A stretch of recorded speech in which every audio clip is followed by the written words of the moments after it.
چلیں آپ یہاں بیٹھے ہیں، آپ کی محبت کی نظر ایک اور حدیث مبارکہ کرتا چلو۔ حضور مسجد نبوی شریف میں تشریف فرما اپنے گھر سے نکلے، مسجد نبوی شریف میں آئے، اور یہ حدیث حضرت امیر معاویہ رضی اللہ تعالی عنہ کی مرویات میں سے ہے۔ حضور جب مسجد نبوی شریف میں تشریف لائے تو حضور دیکھتے کیا ہیں کہ آپ کے اصحاب بیٹھے ہیں، لیکن آج حضور کے آنے کا انداز وہ نہیں ہے جیسے پہلے آیا کرتے تھے۔ آج قدم ذرا تیز چل رہے ہیں۔ آتے ہی سوال کیا ما اجلسکم، اے میرے صحابہ کیوں بیٹھے ہو؟ پہلے بھی بیٹھا کرتے تھے، کبھی نہ پوچھا تھا، آج پوچھا ما اجلسکم، کیوں بیٹھے ہو؟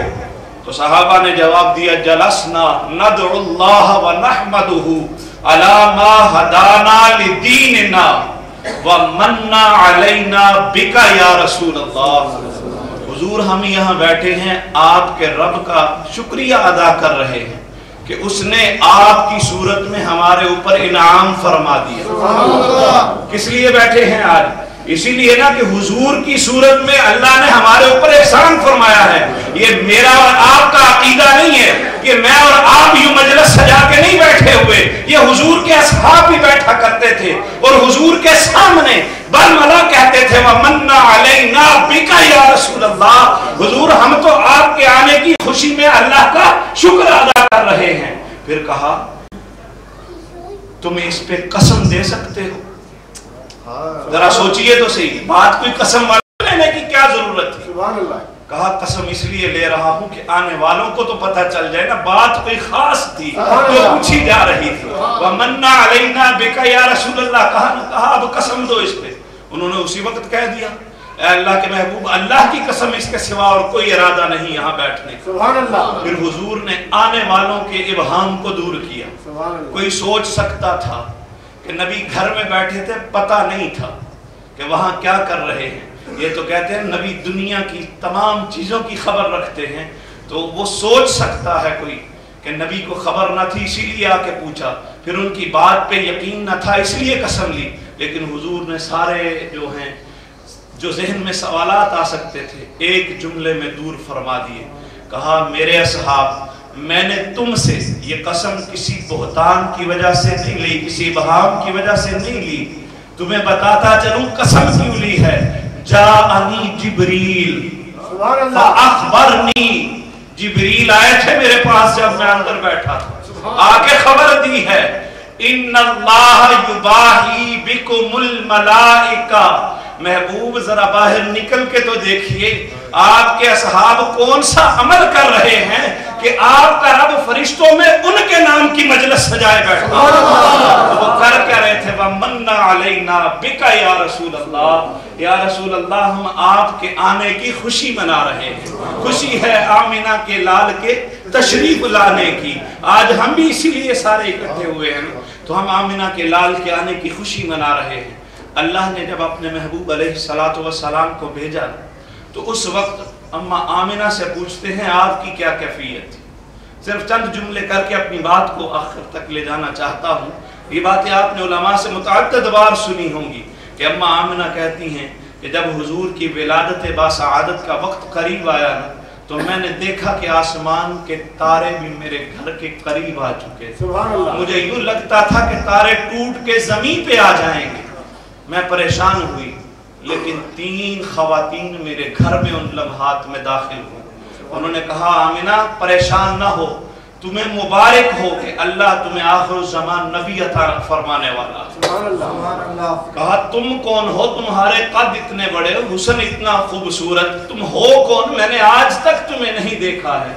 کہا میں حوا ہوں، میرے ساتھ آسیہ ہے، میرے ساتھ مریم ہے، یہ آئی ہیں تجھے مبارک دینے کہ تیرے گھر میں آج آخر الزمان نبی آنے والے ہیں۔ جب حضور کی ولادت باسعادت ہوئی تو اما آمنہ کہتی ہیں ان عورتوں نے آ کے مجھے ایک جام دیا، ایک پیالہ مجھے دیا گیا۔ وہ پیالہ جب میں نے پیا نا تو وہ شہد سے زیادہ میٹھا تھا، دودھ سے زیادہ سفید تھا، دودھ سے زیادہ سفید، شہد سے زیادہ میٹھا، برف سے زیادہ ٹھنڈا۔ کہتی ہیں جب میں نے پیا نا تو مجھے کوئی ہوش نہ رہا۔ کہتی ہیں ابھی میں نے پیا، جب میری آنکھ کھلی تو دیکھتی کیا ہوں خرج منی نور، میرے بطن سے اس وقت ایک نور ظاہر ہو چکا، یعنی میرے آقا کو جس نے جنم دیا وہ کیا کہہ رہی ہیں؟ خرج منی نور۔ میں نے جو آیت مقدسہ پڑھی اس میں کیا پڑھا؟ قد جاءکم من اللہ نور۔ یہی بات آگے لے کے چلتے ہیں۔ حضرت اماں آمنہ کہتی ہیں کہ میرے بطن سے ایسا نور ظاہر ہوا کہ جس کی روشنی سے میں نے اپنے بستر پہ بیٹھے ہوئے شام کے محلات کو دیکھ لیا۔ اور اپنے جذبات کی بات بھی ساتھ کرتا چلوں، اماں آمنہ نے شام کے محلات کا تذکرہ اس لیے نہیں کیا تو وہاں تک ہی دیکھا تھا، اس لیے کیا کہ لوگوں کے لیے معروف جگہ وہ تھی جس کو اماں آمنہ بیان فرما رہی تھی، ورنہ اماں آمنہ نے تو سارا جہان دیکھ لیا۔ تو خرج منی نور، میرے بطن سے نور نکلا۔ پھر آتی ہے باری اماں حلیمہ کی۔ اماں حلیمہ جب حضور کو اٹھاتی ہے نا تو لے جاتی ہے، جاتے جاتے آپ نے سنا ہے کہ جو سواری پہلے چلتی بھی نہ تھی اب وہ رکتی نہیں، جو آتے ہوئے حلیمہ کو کہتی تھی حلیمہ تیز چل، اپنی سواری کو تیز چلا، اب کہتی خدا کے لیے آہستہ چل، ہمیں بھی ساتھ لے جا۔ یہ حضور کے آنے کی برکت ہوئی۔ جب اماں حلیمہ اپنے گھر میں لے گئی، لوگ تو کہتے ہیں نا کہ اماں حلیمہ نے حضور کو پالا ہے، حضور کو دودھ پلایا ہے، لیکن میرے جذبات کچھ مختلف ہیں۔ میں کہا کرتا ہوں اماں حلیمہ سے ہی پوچھو نا کہ اس نے پالا یا حضور نے اس کو پالا۔ تو اماں حلیمہ کہتی ہیں میری اونٹنی میں دودھ نہ تھا، میرے اپنے پاس اپنے بچے کو پلانے کے لیے دودھ نہ تھا، لیکن جب میں نے آقا کریم کو گود میں لیا نا تو اللہ نے میری گود ہری بھری فرما دی۔ میرا بچہ جو ساری رات نہ سویا کرتا تھا اب ہر روز سکون کی نیند سوتا ہے، پیٹ بھر کے سوتا ہے۔ اور اماں حلیمہ کے گھر میں رزق کی ریل پیل ہونے لگی۔ اب اماں حلیمہ کے محلے کے لوگ بھی پریشان ہیں کہ حلیمہ کو یہ کیا ہو گیا، آئے دن اس کے ہاں تو بہاریں آتی جا رہی ہیں، کیوں نہ آتی یہ بہاریں؟ ناگہاں ساکن ہواؤں پہ روانی آ گئی، ناگہاں ساکن ہواؤں پہ روانی آ گئی، اور چمن کے پتے پہ جوانی آ گئی۔ میں اور آپ آج بیٹھے ہیں نا یہاں پہ حضور کا تذکرہ کر رہے ہیں، ہمیں اپنے آقا سے محبت ہے، لیکن جو نہیں مانتے تھے، نہ جانتے تھے، نہ پہچانتے تھے، جب حضور کی ولادت باسعادت ہوئی نا اس وقت انہوں نے بھی ایک جملہ کہا تھا۔ عرب کے ہاں رواج تھا کہ وہ ہر سال کو کسی نہ کسی نام سے منتخب کیا کرتے، اس سال کو انہوں نے ایک نام دیا تھا سنت الفرح والابتہاج۔ ہم آج کہتے ہیں نا ہمارے چہرے حضور کا ذکر سن کے کھل رہے ہیں، تو یہ ہماری مجبوری نہیں ہے، یہ ہماری عقیدت بھی نہیں ہے، یہ تو فیض ہے مصطفیٰ کریم کا۔ لیکن ان کو تو کچھ بھی پتا نہ تھا، نہ فیض کا پتا تھا، نہ کوئی مجبوری تھی، لیکن وہ کہتے ہیں اس سال ہمارے باغوں میں پھل زیادہ ہوا، ہمارے درختوں پہ پتے نئے نکل آئے، ہمارے ہاں جس کے ہاں اولاد نہ ہوتی تھی اللہ نے اس کو بھی بیٹے عطا فرما دیے۔ سنۃ الفرح والابتہاج، خوشیوں اور چاؤں کا سال تھا۔ وہ تو کچھ نہ جانتے تھے تو یہ کہہ رہے تھے، تو جو جانتے ہیں وہ خوشیاں اور چاہ نہ منائیں، وہ کیوں نہ کہیں کہ ہمیں خوشی ہے آمنہ کے لال کے تشریف لانے کی۔ اماں حلیمہ کا گھر ہے، حضور وہاں پہ تشریف فرما ہے۔ اماں حلیمہ کی ہمسائیاں، اماں حلیمہ کے قبیلے کی عورتیں، بنو سعد کی عورتیں آئیں ایک رات۔ ابن عساکر نے اس بات کو لکھا ہے، کہتے ہیں کہ آئیں آ کے دستک دی، حلیمہ سے کہا حلیمہ تیرے گھر کی حالت تو یہ تھی کہ تیرے گھر میں کبھی ظلمت والی رات بھی چراغ نہیں جلا تھا، لیکن اب کیا معاملہ ہے کہ تیرے گھر میں چاندنی رات ہو تب بھی کبھی چراغ نہیں بجھا ہے۔ اماں حلیمہ جانتی تھی انہوں نے ابھی دیکھا نہیں ہے نا، ان کو یہاں کہوں گی یہ مانے گی نہیں، جنہ ویکھیا نہیں کرن گلا، جنہ ویکھیا نہیں کرن گلا، جنہ ویکھیا ہے وہ بول دے نہیں، وہ محرم راز حقیقت دے اور راز حقیقت کھول دے نہیں۔ اماں حلیمہ نے ان کے بازو پکڑے، کہا میرے ساتھ آ جاؤ، میں زبان سے نہیں بولتی تم خود ہی دیکھ لو۔ ساتھ لے آئیں، کمرے میں لائیں، ان کی نظر حضور کے چہرہ انور پہ پڑی، دیکھتی کیا ہے کہ نور کی لاٹیں نکل رہی ہیں۔ تو اماں حلیمہ پھر پکاری، اس وقت پہلے نہیں بولی، جب انہیں دکھا دیا نا پھر بولی، ما کننا نحتاجو الاسراج من یومنا خزنا، جس دن سے یہ سونا میرے گھر میں آیا ہے نا، میری میری تو محتاجیاں ہی دور ہو گئی, اب مجھے کسی چراغ کی ضرورت نہیں ہے, سراجم منیرہ میرے گھر میں, سراجم منیرہ اب میرے گھر میں ہے, مجھے کسی چراغ کی کیا ضرورت ہے, دیے کی ضرورت نہ مشعل کی حاجت, عجب روشنی تو نے پائی حلیمہ. حضرت اماں حلیمہ کے گھر میں حضور آئے تو اماں حلیمہ ناز کرتی ہیں, کہتی ہیں مجھے حضور نے پالا ہے, مجھے حضور نے پالا ہے. اماں حلیمہ کی ایک بیٹی ہے شیمہ, وہ بھی کہتی ہیں کہ میں بھی ناز کیا کرتی تھی اور حضور کو ساتھ لے کے نا اکثر باہر نکل جایا کرتی. ہمارے دیہاتوں میں کبھی یہ ماحول ہوا کرتا تھا کہ جب شام ڈھلنے والی ہوتی, مائیں ہنڈیا پکانے لگتی تو بچیاں اپنے چھوٹے بہن بھائیوں کو اٹھاتی اور باہر کھلے میدان میں لے جاتی اور جا کے وہاں بیٹھ کے خود بھی کھیلتی, ان کو بھی کھلاتی.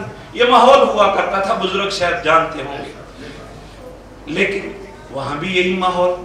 اماں حلیمہ کی بیٹی حضرت شیمہ جاتی ہیں ہر روز. ہوتا کیا ہے, کہانی ایک ہی ہر روز دہرائی جاتی ہے. جاتی ہیں تو پہلے مناظرہ چھڑا ہوتا ہے, ایک کہتی میرا بھائی سونا ہے, دوسری کہتی میرا بھائی سونا ہے. انہوں نے بھی بھائی محمد کو اٹھایا ہوتا. جب جاتی ہیں, جس کے بھائی کا رنگ کالا ہوتا نا, وہ کہتی گورے رنگ میں جو ہے نا وہ کشش نہیں ہوتی ہے, گورا رنگ کوئی حسن کی پہچان نہیں ہے, نین نقش تو دیکھو میرے بھائی کے, کیسے تیکھے نین نقش ہیں.